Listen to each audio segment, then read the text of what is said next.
മക്കളെ, ഓണം എക്സാം ഒക്കെ കഴിഞ്ഞിട്ട് ആ പേപ്പറൊക്കെ കയ്യിൽ കിട്ടി. എന്താണ് അവസ്ഥ എന്നുള്ളത് മിസ്സിന് നന്നായിട്ട് അറിയാം. കുറേ കുട്ടികൾ മെസ്സേജ് അയച്ചിട്ടുണ്ട്. നല്ല രീതിയിൽ മാർക്ക് കിട്ടിയ കുറേ മെസ്സേജസും കണ്ടു. പക്ഷേ വിചാരിച്ചതിൽ താഴെ, അതായത് പകുതിയിൽ താഴെ മാർക്ക് കിട്ടിയ കുട്ടികളും പല രീതിയിൽ മെസ്സേജ് അയച്ചിട്ടുണ്ട്. പക്ഷേ ഈ കുട്ടികളൊക്കെ പറഞ്ഞ രണ്ട് കാര്യമാണ് മിസ്സ് പറയാൻ പോകുന്നത്. ഒന്ന്, നമ്മുടെ ബാച്ചിൽ ഓൾറെഡി ജോയിൻ ചെയ്ത് നിഞ്ച ബാച്ചിലെ കുട്ടികൾ വളരെ സന്തോഷത്തോടെ 39, 38 അതുപോലെ 40 കിട്ടിയെന്നും പറഞ്ഞ് വളരെ സന്തോഷത്തോടെ മെസ്സേജ് അയച്ചതാണ്. എന്നാൽ മറ്റ് വളരെ മാർക്ക് കുറഞ്ഞ കുട്ടികൾ എന്ന് പറയുന്നത്, മിസ് ഞങ്ങൾ തലേന്ന് വന്ന് പഠിച്ചു, പക്ഷെ ഒന്നും ശരിയായില്ല, പറഞ്ഞ ക്വസ്റ്റ്യൻസ് ഒക്കെ വന്നെങ്കിൽ കൂടെ അത് എഴുതണമെന്ന് ആഗ്രഹമുണ്ട്, പക്ഷേ എങ്ങനെ എഴുതണം എന്നുള്ളത് കറക്റ്റായിട്ട് ആ ഒരു ആൻസർ ഷീറ്റിലേക്ക് പ്ലേസ് ചെയ്യാൻ പറ്റാത്ത പല തരത്തിലുള്ള ബുദ്ധിമുട്ട് അനുഭവിച്ചു എന്ന് കുറേ കുട്ടികൾ മെസ്സേജ് അയച്ചു. അപ്പോൾ ഇവിടെ നമുക്ക് മനസ്സിലാവുന്ന ഡയറക്റ്റ് ആയിട്ടുള്ള കാര്യം എന്ന് പറഞ്ഞാൽ, എങ്ങനെ തലേ ദിവസം മാത്രം പഠിച്ചുകൊണ്ടോ ചോദ്യങ്ങൾ മാത്രം ചെയ്തതുകൊണ്ടോ ഇനി അങ്ങോട്ടുള്ള പരീക്ഷ നമുക്ക് എഴുതാൻ പറ്റത്തില്ല എന്നുള്ളത് തന്നെയാണ്. അപ്പോൾ ഇവിടെ മിസ്സ് പറയാൻ ഉദ്ദേശിക്കുന്ന കാര്യം വേറൊന്നുമല്ല. ഇക്കൊല്ലം തന്നെ നമ്മുടെ എക്സാമിൻ്റെ പാറ്റേൺ മാറിയിട്ടുണ്ട്. നമ്മൾ എക്സാമിന് മുന്നേ തന്നെ നിങ്ങൾക്ക് പറഞ്ഞു തന്നിരുന്നു, ആപ്ലിക്കേഷൻ ലെവൽ ക്വസ്റ്റ്യൻസ് വരുന്നുണ്ട്, ക്രിട്ടിക്കൽ തിങ്കിങ് ബേസ് ചെയ്ത് ക്വസ്റ്റ്യൻസ് വരുന്നുണ്ട്, എങ്ങനെയാണ് ഒരു ചോദ്യം വന്നാൽ അതിന് കറക്റ്റ് ആൻസർ മനസ്സിലാക്കാനും അത് ഏറ്റവും നല്ല രീതിയിൽ എക്സ്പ്ലെയിൻ ചെയ്ത് എഴുതാൻ പറ്റുന്നത് എങ്ങനെയാണ് എന്നുള്ളതൊക്കെ. അപ്പോൾ അത് എഴുതണമെങ്കിൽ കോൺസെപ്റ്റ് നന്നായിട്ട് പഠിക്കണം. കോൺസെപ്റ്റൽ ക്ലാരിറ്റി ഉണ്ടെങ്കിൽ മാത്രമേ നമുക്ക് ഈ വരുന്ന ചോദ്യങ്ങൾ മനസ്സിലാക്കി അതിന് ആൻസർ ചെയ്യാൻ പറ്റുള്ളൂ. പിന്നെ കുറേ പേര് ചെയ്തതെന്ന് വെച്ചാൽ ഓർ ഓപ്ഷൻ ഉണ്ട്, പക്ഷേ ആദ്യത്തെ ചോദ്യത്തിന് പകുതി അറിയാം, രണ്ടാമത്തെ ചോദ്യത്തിന് പകുതി അറിയാം, ഇത് രണ്ടും കൂടി എഴുതി വെക്കും, പക്ഷേ നിങ്ങൾക്ക് ഫുൾ മാർക്ക് കിട്ടില്ല. ഒരു ചോദ്യം 3 മാർക്കിൻ്റെ ആണെങ്കിൽ അതിൽ ABC ക്വസ്റ്റ്യൻ ഉണ്ടെങ്കിൽ ആ സബ് ക്വസ്റ്റ്യൻ കംപ്ലീറ്റ് ആയിട്ട് എഴുതിയാലേ നിങ്ങൾക്ക് 3 മാർക്ക് തരുള്ളൂ.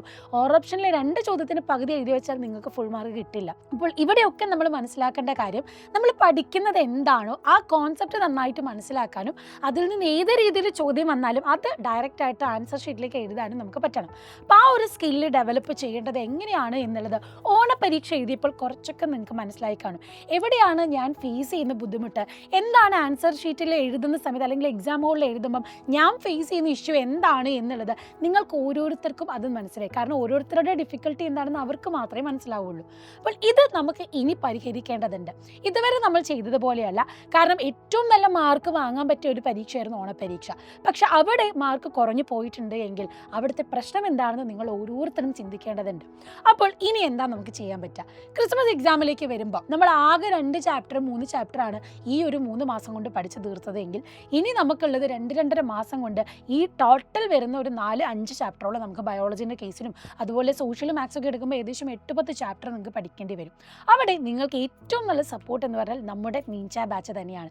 അതിന് വേണ്ടിയിട്ടാണ് നീഞ്ച 2.0 നമ്മുടെ സെക്കൻഡ് ബാച്ച് നമ്മളിപ്പോൾ ആരംഭിച്ചിട്ടുള്ളത്. അപ്പോൾ ഓൾറെഡി നിങ്ങൾക്കുള്ള ക്ലാസ്സസ് ലഭിക്കുകയും ചെയ്യും. അതുകൂടാതെ തന്നെ എങ്ങനെ ക്രിസ്മസ് എക്സാമിന് പഠിച്ചു തുടങ്ങണം, ഏത് രീതിയിലാണ് എക്സാമിന് ക്വസ്റ്റ്യൻസ് വരുന്നത്, നമുക്കിപ്പോൾ ഏകദേശം ഒരു പാറ്റേൺ ഐഡിയ ഒക്കെ കിട്ടിയല്ലോ. അപ്പോൾ അത് വെച്ചിട്ട് നിങ്ങൾക്ക് മോഡൽ ക്വസ്റ്റ്യൻസ് ഒക്കെ തന്നുകൊണ്ട് നന്നായിട്ട് കോൺസെപ്റ്റ് മനസ്സിലാക്കി പഠിച്ച് പേൾ വീഡിയോസ് നിങ്ങൾക്ക് ലഭിക്കും. അതുകൂടാതെ എക്സാംസ് നമ്മൾ കണ്ടക്ട് ചെയ്യും. അങ്ങനെ വ്യക്തമായിട്ട് പഠിക്കാൻ നിങ്ങൾക്ക് പറ്റും. സ്കൂളിൽ പലതരത്തിലുള്ള കലാമേളയും കായികമേളയും അതുപോലെ വർക്ക് എക്സ്പീരിയൻസ് കാര്യങ്ങളൊക്കെ വരുന്നുണ്ട്. അപ്പോൾ ഈ മേളേൻ്റെ ഇടയിലും നിങ്ങൾക്ക് വീട്ടിൽ വന്നിരുന്ന് പഠിക്കാനും നിങ്ങൾക്ക് കോൺസെൻട്രേറ്റ് ആയിട്ട് ക്ലാസ് കിട്ടാനും ഒക്കെ ലഭിക്കുന്നത് നമ്മുടെ നീഞ്ച ബാച്ചിൽ തന്നെയാണ്. അപ്പോൾ ഈ തന്നിട്ടുള്ള നമ്പറിലേക്ക് കോൺടാക്റ്റ് ചെയ്യുക. ഓണം ഓഫർ എക്സ്റ്റെൻഡ് ചെയ്തിട്ടുണ്ട്. അപ്പോൾ 10% നിങ്ങൾക്ക് എന്തെങ്കിലും ഓഫർ ലഭിക്കുന്നതാണ്. അതുകൊണ്ട് ഒട്ടും വൈകണ്ട, വേഗം തന്നെ നമ്മുടെ ബാച്ചിലേക്ക് അഡ്മിഷൻ എടുക്കുക. നന്നായിട്ട് തന്നെ നമ്മൾ പഠിക്കണം. കാരണം ഇവിടെ നിങ്ങൾ വിചാരിക്കുന്നത് പോലെ അത്ര എളുപ്പത്തിൽ നമുക്ക് മാർക്ക് സ്കോർ ചെയ്യാൻ പറ്റത്തില്ല. ഈ വർഷം തൊട്ടുള്ള പാറ്റേണിലുള്ള വ്യത്യാസങ്ങൾ, മാർക്ക് ഡിസ്ട്രിബ്യൂഷനിലുള്ള ഡിഫറൻസ് ഒക്കെ നിങ്ങൾ മനസ്സിലാക്കണം. അപ്പോൾ അത് സീരിയസ്നെസ്സോടുകൂടെ തന്നെ കണ്ട് ടോപ്പ് ലെവലിൽ തന്നെ നിങ്ങൾ എത്തേണ്ടതായിട്ടുണ്ട്. അപ്പോൾ നിങ്ങൾ കഷ്ടപ്പെട്ടാൽ, നിങ്ങൾ ഡെഡിക്കേറ്റഡ് ആയിട്ട് പഠിച്ചാൽ അതിൻ്റെ റിസൾട്ട് നമുക്ക് നേടിയെടുക്കാൻ പറ്റും. അപ്പോൾ അതിൻ്റെ എക്സാമിലാണ് നല്ല മാർക്ക് ലഭിച്ച കുട്ടികൾ. അപ്പോൾ അത് നിങ്ങളെ കൊണ്ടാകും. എനിക്ക് പറ്റത്തില്ലാത്ത എൻ്റെ ബുദ്ധി ഇങ്ങനെയാണെന്നൊന്നും ചിന്തിക്കേണ്ട. നിങ്ങൾ കോൺഫിഡൻ്റ് ആണ്, ഹാർഡ് വർക്ക് ചെയ്യാൻ 100% നിങ്ങൾ റെഡി ആണെങ്കിൽ ഞങ്ങളുടെ കൂടെ കൂടിക്കോളാം. അടിപൊളിയായിട്ട് നമുക്ക് പഠിക്കാം. All the best.